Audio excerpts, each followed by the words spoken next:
I feel very strongly that this was preventable, and that Rebecca nor her siblings needed to be subdued to what they experienced.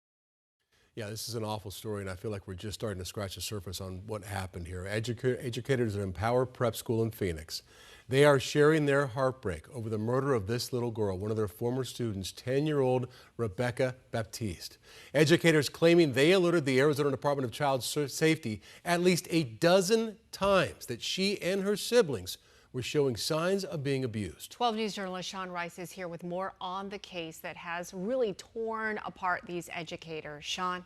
Yeah, Tram and Troy, Rebecca Baptiste was a former student at Empower Prep here in the Valley for the past 3 years, only leaving the school this most recent summer to move to Apache County with her dad, Richard Baptiste, and his girlfriend. Those two people are both now being charged with Rebecca's murder after she was found with significant physical injuries that the Apache County Sheriff's Office says came at the hands of the people who were in charge of caring for her.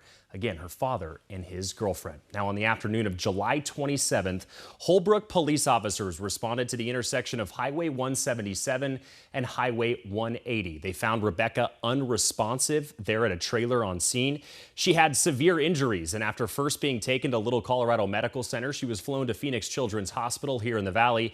She died 3 days later on July 30th. Now, leaders at Empower Prep tell me Rebecca and her two brothers would regularly come to school every day with signs of abuse and neglect, like markings on her body, bruising, black eyes, or malnourishment. They said it was very apparent that she was not being fed properly. Now, as mandatory reporters, the school's director of student services, Natalina Mariscal, says she contacted the Department of Child Safety numerous times, remembering on 4 separate occasions being told that information would be provided to a supervisor and follow through would be completed. But for the past several years, Rebecca and her brothers were not removed from their father's custody, and now he is being charged with her murder.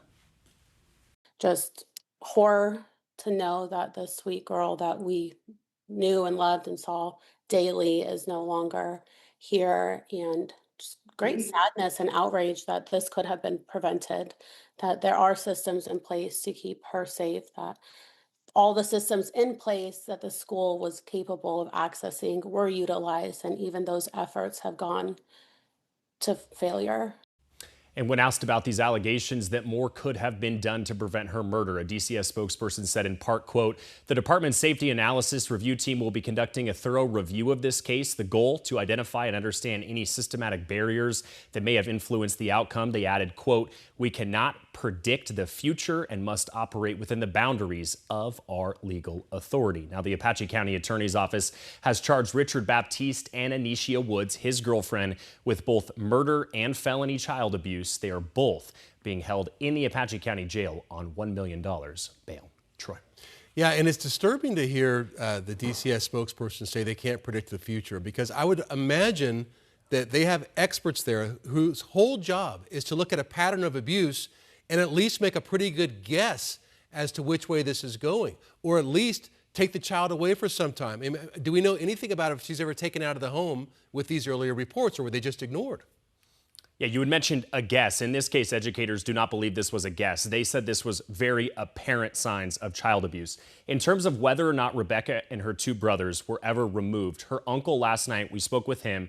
He said that for a period of time, the brothers and Rebecca were removed from the father's custody.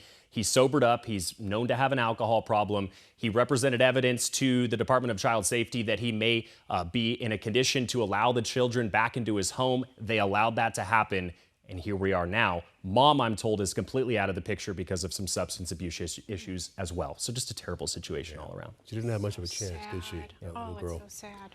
Sean, thank you.